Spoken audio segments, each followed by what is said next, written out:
Rigo Petrocelli. All right. Welcome to the PMP Network.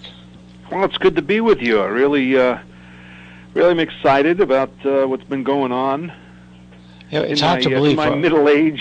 For guys like me, it's hard to believe that the impossible dream was 40 years ago. Yeah, well, I know it. Me too. I mean, well, you were 24 years old then, right? Yeah. Yeah. I mean, the thing is, though, you look back and sometimes you take it. At least I do, by decades, and say, okay, the next decade. After that, this happened. The next decade, next thing, I know. Whoa, where'd those 4 decades go? It's just amazing to me. My family had been season ticket holders since 1964, so we actually sat in the front row on the first base side for many, many years till they built the 2 rows in front of us a few years ago. Oh, yeah. And we got to know most of the players because they would all come over. We have a picture on our wall of George Scott and my little sister, who at the time was 10 or 9, posing with him. And but that was those days. I'll never forget the Red Sox. They were terrible. Oh, yeah. And they finished 9th in 1966, and not much was expected of them. And I remember that summer when they hired Dick Williams, him telling everybody they were going to win, more games than they lost, and people laughed. Yeah, that's right. Now we were all surprised. I mean, we started believing in ourselves about the middle of the year after we won 10 in a row, but of 67. But 60, my first year was 65. We lost 100 games, and then 66, as you mentioned, 99, and then the Red Sox made changes. Dick O'Connell came on the scene, and of course he hired Dick Williams, which was a great move. And Dick brought a whole new attitude to the club and to the organization. I guess I'm kind of buzzing in the line right now. Oh, really? Yeah. And not good. Maybe coming from your side. Oh. So I'm going to call you right back again and try it again. All right. Okay. Rigo Petrocelli, we have a better line now. Isn't that weird that the cellular one's clearer than the landline? It's a shock to me. It's just the way it is nowadays with the high technology we have.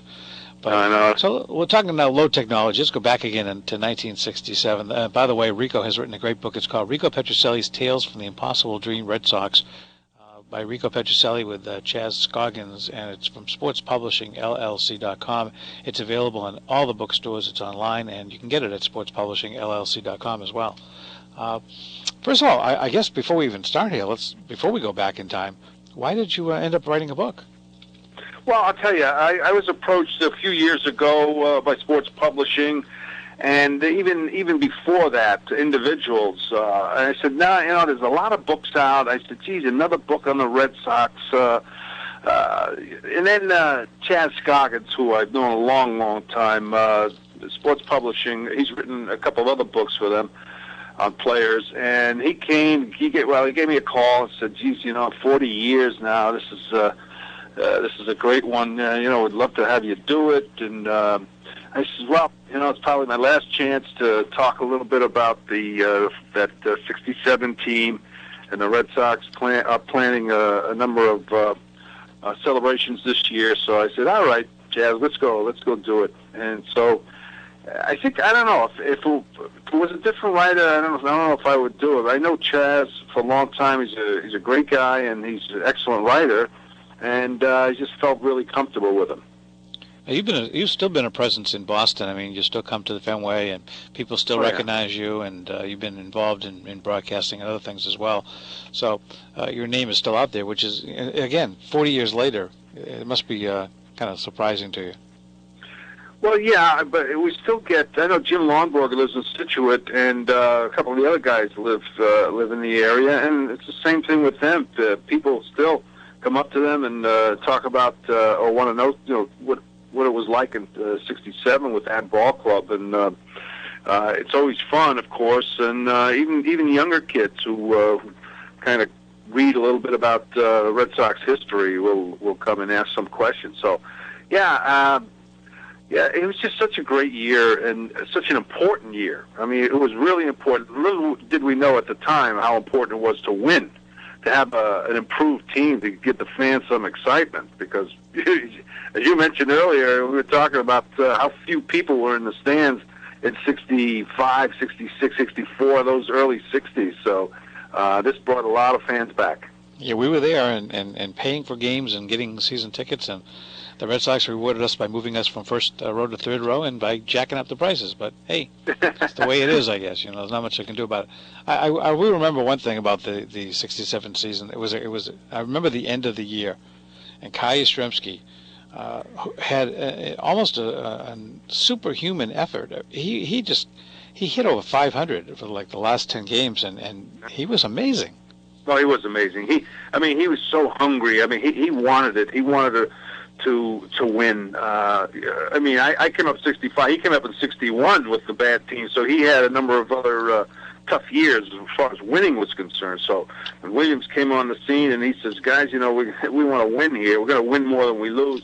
Yaz and everybody was up for that, and we did what we had to do. But boy, you're right. That last couple of weeks, especially.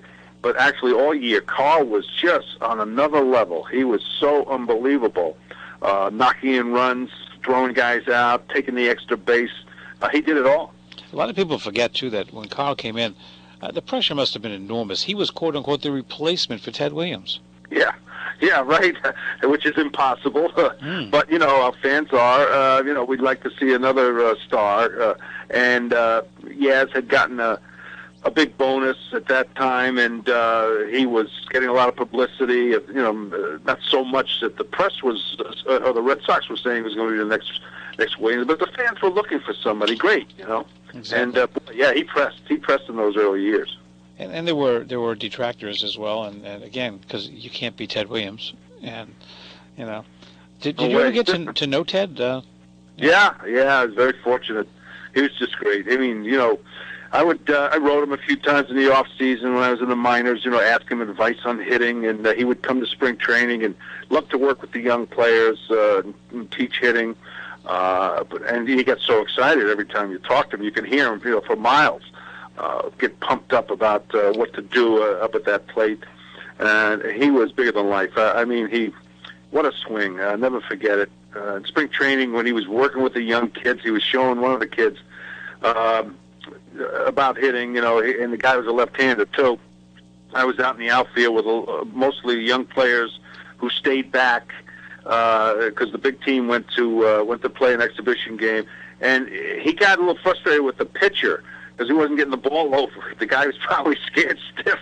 The Williams would yell at him, but he got in the batter's box, and he hit 4 balls out of the ballpark in right field over my head, and all of us, our mouths were open. What a swing. Oh my God, just absolutely beautiful. Picture swing, that big, long, lean. Even in those days, he had still hadn't gained weight. He looked great, and with that follow through was just it was like a picture postcard. Now, there were many characters on that team.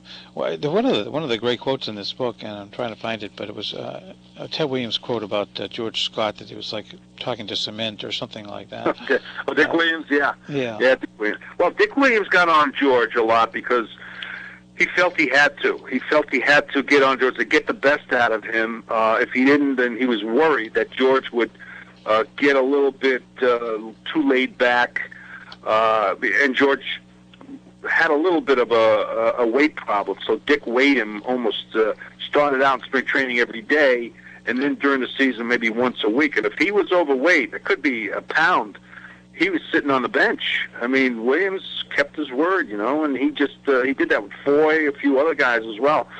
So Scott, at that one time, he called him a cement head because he wouldn't change bats. He suggested to Scott that he go to a lighter bat, and Scott says, I'm going with my 46-ouncer. Oh, he swung a log. I mean, that thing was enormous. And he wasn't hitting. He was hitting 190. He said, come on, George, do something here. I mean, let's face it. So he says, well, Williams was quoted, he's a big cement head, and he doesn't want to listen. And, of course, it was headlines in the paper. Yeah. One of the things that always struck me, as I said, I was a Red Sox fan before we got season tickets. I remember Eddie Brusseau at shortstop. You took his spot. What kind of relationship did you have with him? Well, not great. I mean, Eddie was a real pro. I didn't really take his spot. They gave me a spot. He had a good year in '64, and when I came to spring training, and the Red Sox had made their mind up to bring the young guys up. Tony C. was, Dalton Jones came up in '64. Myself, Jim Lonborg, I think one or two other young players came up, and then finally when Williams came, he brought a bunch of others. And Eddie, that year I came up, I was trying to ask Eddie a few things and about shortstop, the hitters and all that, and he just kind of walk away. And I was taking over his job, so he was a competitive guy. I understood it. So I went to some of the other players like Frank Malzone and Yaz and them, and they helped me out. But that's just the way it was. I mean, and I didn't think too much about it, but I did realize that he wanted to play, and so did I. 1967 also brings back a terrible memory for all of us who were watching that day when Tony Caniglaro got hit by a Jack Hamilton pitch. Yeah, that must have been something for the folks like yourself who were there and saw the whole thing, and maybe didn't realize the severity of the whole thing as well. Well, I was on deck, and when it hit him, you could see it was the ball coming in. It was up around his head. And Tony, who never gave ground, didn't move at all until the ball was right on him. Then I guess the umpire and the umpire that catches says, she yelled out to watch out, and he just moved his head enough to where he would have gotten hit in the temple if he didn't, and that could have been even more severe. But he got hit under the eye, and of course that led to a hole in his eye, a detached retina. I mean, all kinds of stuff. It was so sad. But eventually he did make a comeback, which was amazing. It was. In fact, I think he got 40 home runs one of those years when he came back. Yeah, we got, after Tony was down, we were fortunate to get Ken Harrelson. Yeah, the Hawk. Ken Harrelson, because he could hit. Kenny could hit, that's one thing, and did a nice job the rest of the way for us. He wasn't noted for his fielding. I think he made famous the one-hand catch. And we used to ask him, why catch in one hand? He said, he says, well, it's not that I am worried about missing the ball. He says, I want to protect my nose in case I misjudge it. It'll hit me right in the nose. And he had a pretty good honker there. Yeah, I'm still thinking about Tony C at this point, because I remember his brother Billy also joining the team, and you have to remember that Tony C did die at 45 years old. Oh yeah, that was so sad. A terrible thing. But Hawk did a great job in the field replacing him, and also was quite a character off the field as well. Oh, he was. The Hawk was a great, real flashy dancer. He liked to go out, and celebrate, and was a character. Was a wonderful guy. Everyone liked him. He made the Nehru suits famous because they were in fashion for a very, very short length of time. But right in between, Ken ordered 25 or 30 Nehru suits, all different colors, and they came into the clubhouse, and he was trying them on, and said, oh yeah, it looks good. A week later, really, no more than a week later, they were completely out of style. Just all of a sudden, the fashion world turned, said, that's it. These I don't know what they thought of it. It was terrible. And Hawk he says, I can't believe this. You got 25 suits here. What am I going to do with this? I don't know what he did with them, but we used to laugh at that. And then he'd buy shoes, different color shoes. He'd have them dyed, chartreuse or red. Just a character. And he loved Boston, and the fans loved him. Whatever happened to Ken? Well, he got traded. Eventually, got traded to Cleveland, and played a few more years. Then went into the broadcast field here in Boston for a number of years, and now he's in Chicago. He's been there a long time now as a broadcaster for them. So he's done very well. Have you guys had any kind of formal reunions? Well, '67 team had a 30-year reunion. That was a pretty good one. There, we had a big dinner, and they did something on the field for us. And this year, it's going to be something opening day, and then throughout the year, they're going to have a few things to celebrate this team. I noticed they do have folks doing autograph sessions in there. We've walked in a couple of times. I remember one of my favorite players was there doing autographs, Jerry Moses. A lot of people don't even know who he is, but he was one of my favorite players. But have you been doing those autograph sessions as well?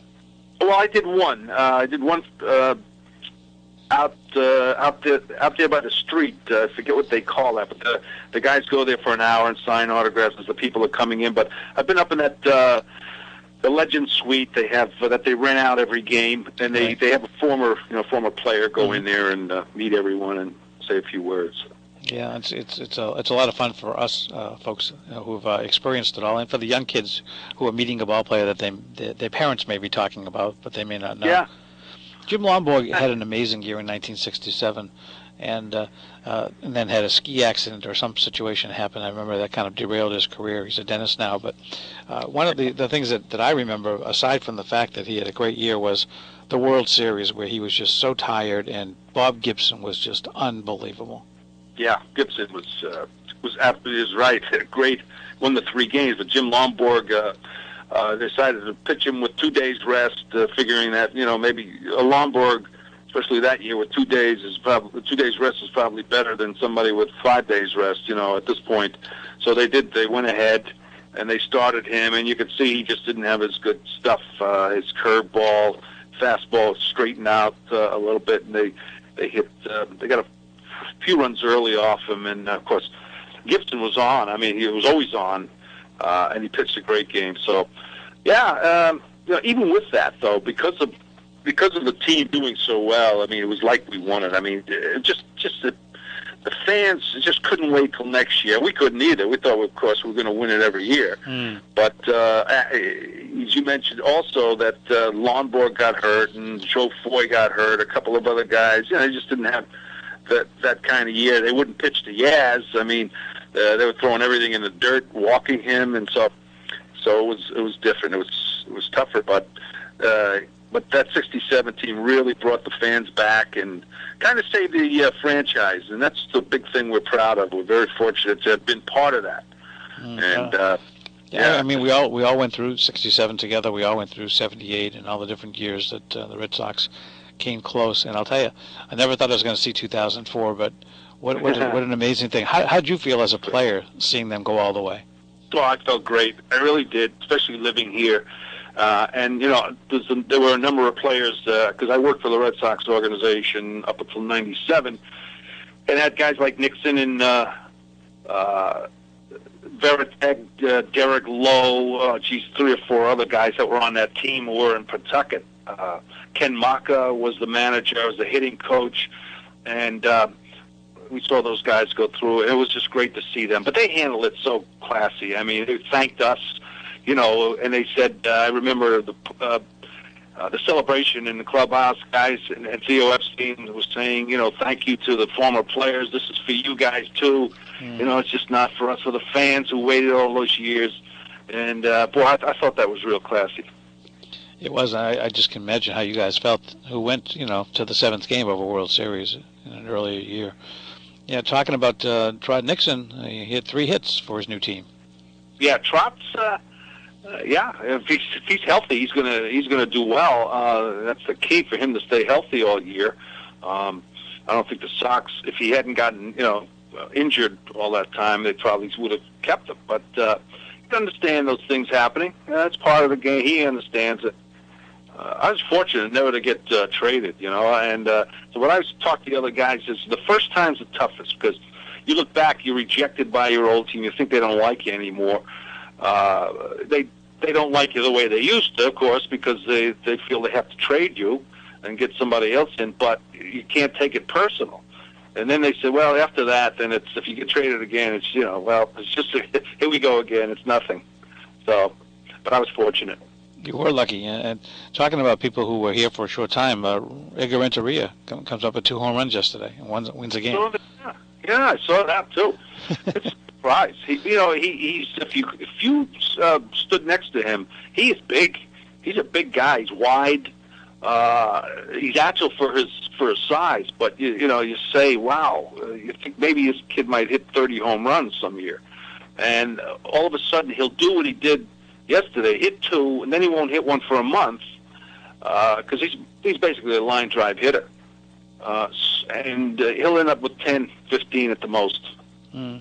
You know, it's interesting, though, you talk about his size, because the size of players in general is much bigger now than it was 40 years ago when you were playing. I mean, you know, these guys, you know, whether it was through artificial means at some point getting bigger, but there are a lot of big guys in the league now.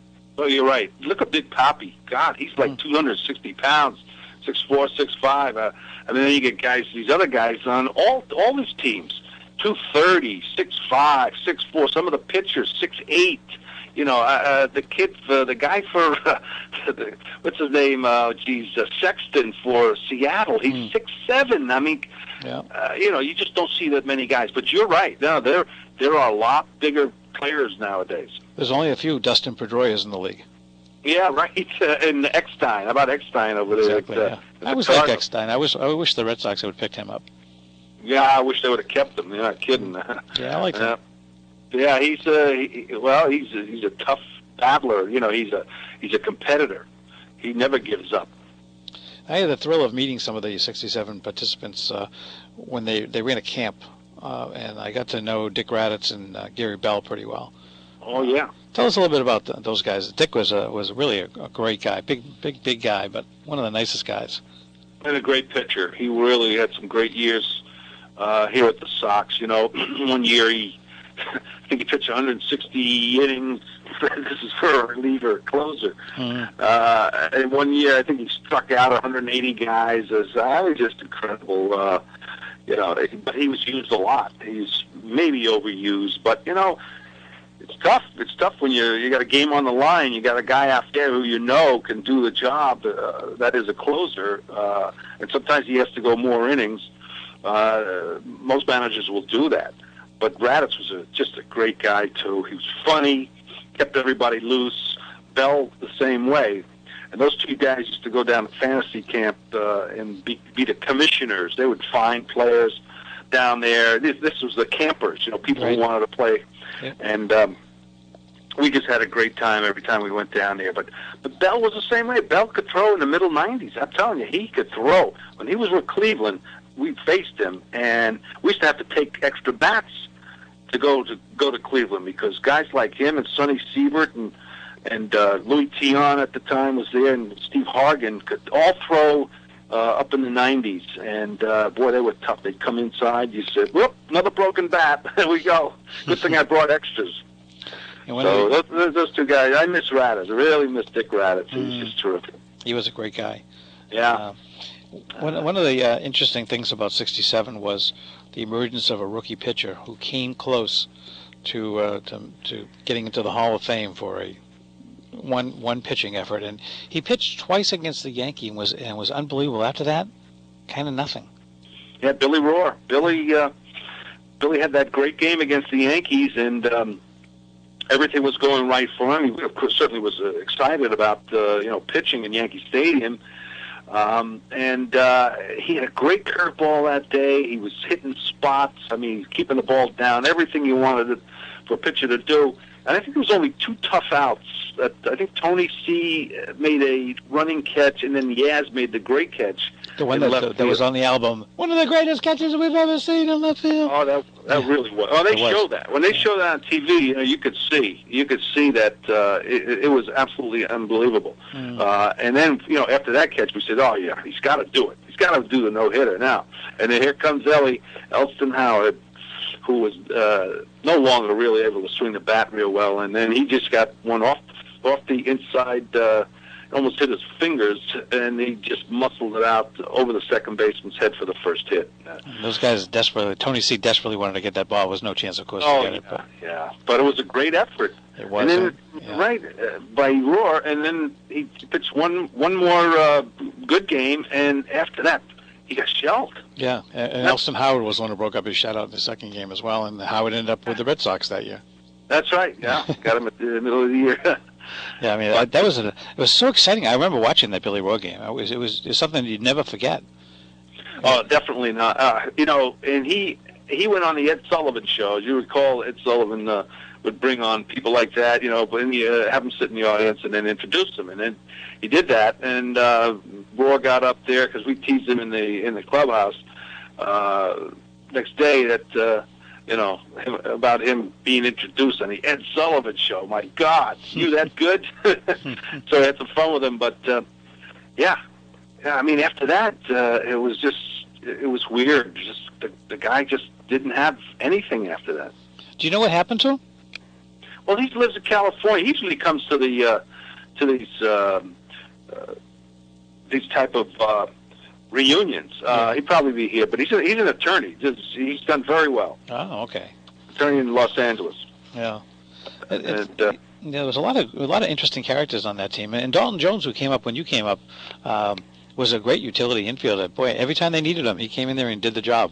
Yeah, it was a great pitch hitter. He could come off the bench. He was one of those guys, and that's tough to do, but he could do it. He had a sweet swing too, and he could hit the ball out of the ballpark. It hit to all fields, and he and I roomed together. He was my only roommate basically in 5 years or so, and he used to say to me, Roomy, I want to play every day. I want to play every day. I say, Roomy, but you're great. You're great coming off the bench. We need guys with you. Yeah, but I want to. So he finally did get traded to Detroit and did not have a good year playing every day. Yeah, some people just have that talent of coming off and doing it. And there was another guy, Jerry Adair, that did the same kind of thing. Well, Adair was, even more so.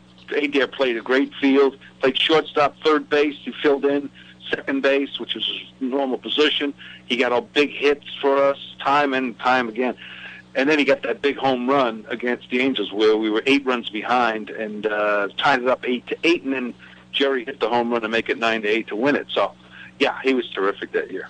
Do you ever listen to that '67 album, The Impossible Dream? What a great album that is.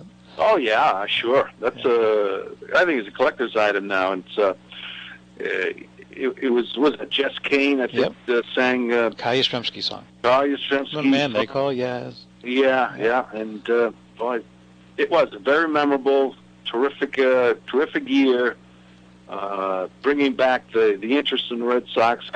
Don't forget Dick O'Connell. He won the Executive of the Year. Dick Williams won the Manager of the Year, and Lomborg, Cy Young, and Yaz the MVP, plus the Triple Crown. Exactly. Yeah. That guy to do that. Yeah, it was an amazing year, and it's all chronicled in Rigo Petrocelli's Tales from the Impossible Dream Red Sox. Rigo Petrocelli with Chaz Scoggins. It's from Sports Publishing LLC. You can go to sportspublishingllc.com, or you can go to Amazon or any site and order the book. It's a great book. You will enjoy it. It is out now. Hey, Rigo, it's been a pleasure talking to you. Oh, thank you very much for having me. It's great. It is great to reminisce, and I always tell when I'm on or I see youngsters, I say, hey, you're going to do that someday. Don't laugh at us old timers because you're going to remember your era. Maybe the guys of today, the 2004 team, and look back and talk about them just like we're talking about the teams in the 60s and 70s. So it's just great. Nothing like Red Sox baseball. Yeah, the 67 team, though, has a special part of people's hearts because they're the cardiac kids. They would come from behind. Yeah. They were underdogs the whole way. And that's something that really... That's something movies are made of. It's kind of like the Miracles on Ice with the hockey team. I mean, there are just so many things. It's not even the fact that the Red Sox won the championship in 2004, but it was the '67. They came from almost last place, 9th place, and came up there. So it was a completely different kind of scenario. Well, that's true. That's a great point. 100 to 1 odds for us to win it, and that's like it might as well have been 1,000,000 to 1. Because if you go by the previous year, boy, this team was terrible. But a lot of new faces, as I mentioned, and a good manager, and just very, very exciting. Things gelled, and it became the impossible dream. And thank you so much for reminiscing with us and for writing the book, Rigo Petrocelli's Tales from the Impossible Dream Red Sox. Take care. Thank you. Bye-bye. Bye-bye.